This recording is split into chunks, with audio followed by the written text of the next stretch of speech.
xodim oyligini oshirilishini xohlasa, lekin rahbardan so'ralmasa, nima qilish kerak? Endi quruq gap bilan borish kerak emas. Mana bizda insonda o'zini ishiga ortiqcha baho berish xislati hammamizda bor. Shuning uchun raqam bilan borish kerak.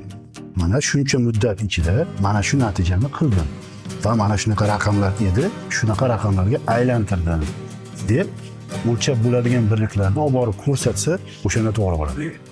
Yaxshi, oyligi necha foiz oshirishni so'ragan ma'qulroq. Endi u xuddi o'sha raqamlarda qilgan natijasiga bog'liq. Agar kam natija qilsa, unda 5-10%. Agar ko'proq bo'lsa, 20-30%. Lekin radikalniy o'zgarishlar qilib yuborgan, raqamlar 2 barobarlab o'zgartirib yuborgan bo'lsa, unda o'shanga yarasha 2 barobar so'rasa bo'ladi.